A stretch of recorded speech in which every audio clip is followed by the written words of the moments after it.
في بعض البيوت ما يكونوش الناس وحدهم، كاين بلايص وين الهامس ما يجيش من البشر، والخطوات اللي تسمعهم ما تكونش جاية من الأرض، بلايص إذا دخلتهم ما تخرجش كيما كنت.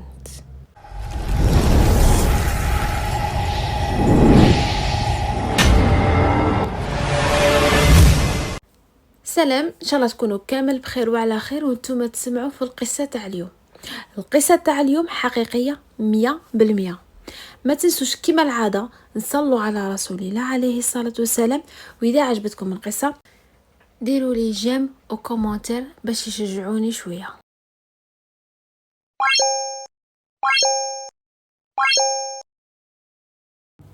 اليوم راح نحكي لكم من اخطر القصص الحقيقية في العالم. قصة بنت صغيرة لعبت لعبة ما كانش لازم عليها تلعبها، هي ما ولت كيما كانت ولا حتى دارهم ما ولاو هانين.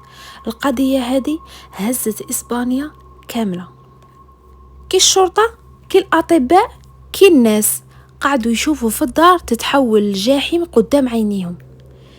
هذه قصة استيفانيا، معروفة باسم قضية فاليغاس. القصة تبدأ عام 1990 في مدريد. استيفانيا بنت مراهقة كانت عايشة حياة عادية وجاية فضولية وتحب تجرب وتحب المغامرات الروحانية، جاية إنسانة تحب تعرف الغيب وتحب تعرف كلش كما بزاف ناس.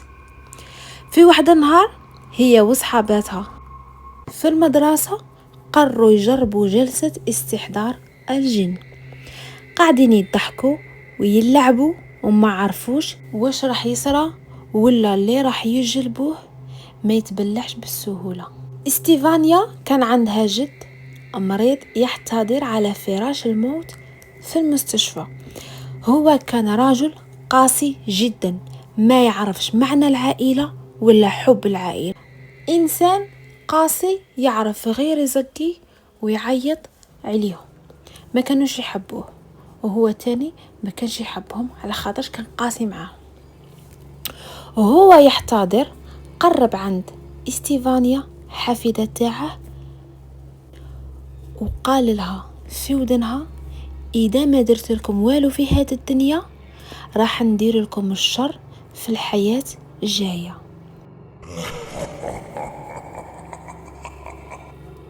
كانت هذيك الجملة بداية انهيار العائلة. فاتوا أيام والجد مات وداروا له جنازة وصعي. واحد من أصدقاء تاع استيفانيا مات في حادث بدراجة نارية تاعه، حزنت عليه بزاف ما قدرتش تتخطى. من شافوها صحابتها هكا هنا جاو واقترحوا عليها فكرة استحضار الروح تاعه، بصح لازمهم يلعبوا لعبة الويجا. قاتلهم اوكي راح نلعب معاكم، شعلوا الشمع وطفوا الضوء وداروا شكل دائري وبداو يسقسوا، وغير جا ضوء استيفانيا اللوحة هذيك تقسمت بين زوج وطلع دخان كحل منها ودخل في نيف استيفانيا قدام عينيهم. ما كانش دخان عادي، كان بداية اللعنة تاع الصح. من ديك الليلة بدا الجسم تاعها يتشنج ويكونوا قاعدين حتى عينيها ينقلبوا ويولوا كامل بيوضة، والرغوة تخرج من فمها. خطرة تضحك بضحكة هستيرية، من بعد تمتم تولي تعيط بصوت خشين، وراحت عند يماها وقالت لها باللي راني نشوف كائنات سوداء في الأحلام تاعي تبلع عليا وتزحف وما عندهاش رجلين. قعدت هكا حتى ولت تشوفهم حتى في النهار. في واحد النهار عائلتها كانوا قاع راقدين من غير هي، وهجمت عليهم بعنف غير هكذا وحدها وطاحت في الأرض. كي داوها سبيطار ما كان عندها والو. كل طبيب واش يقول؟ كاين اللي يقول انفصام، ولا عندها اضطراب. بصح هذاك الصوت الغريب والخشين اللي كانت تديره، ولا هذيك القوة اللي كانت عندها مين تغضب، ما عرفوش السبب تاعها.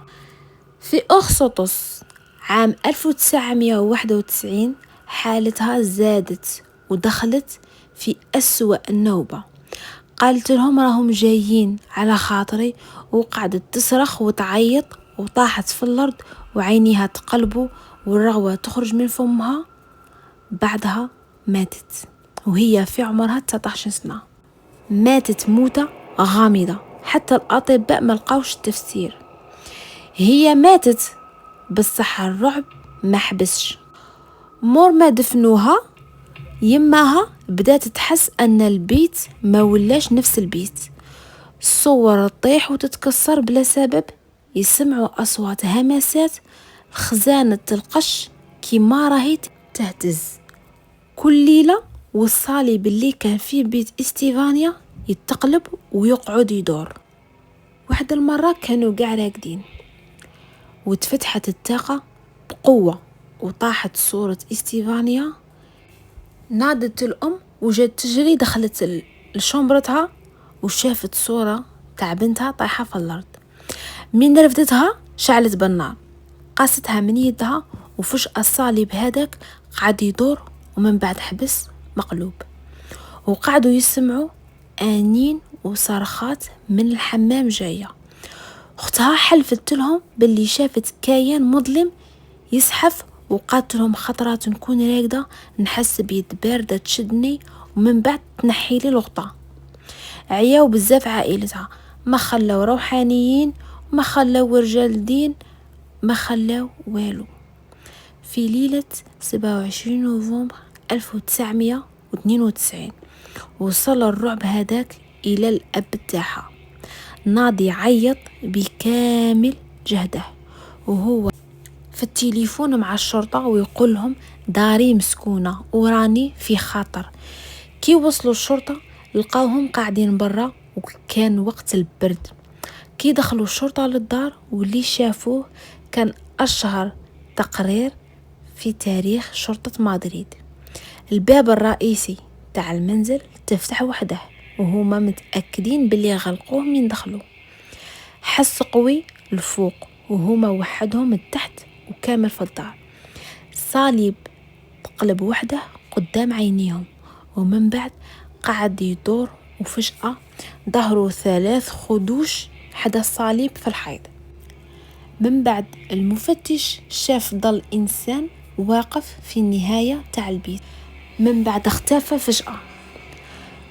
كتب المفتش في التقرير تاعه أنه اللي شافه ما يقدرش يفسره العقل، كانوا ظواهر غريبة وما عندهاش تفسير. العائلة تاع استيفانيا ما قدروش يتحملوا ورحلوا وخلوا منزلهم للأبد، وخلوا وراهم ذكريات تاع بنتهم اللي ماتت وصغرهم وقع حياتهم اللي فوتوها في المنزل هذا. والأغرب أنه قاع اللي حب يسكن فيه ما يتهناش ويخرج منه، ويقولوا يسمعوا حس ويسمعوا ضحكات غريبة.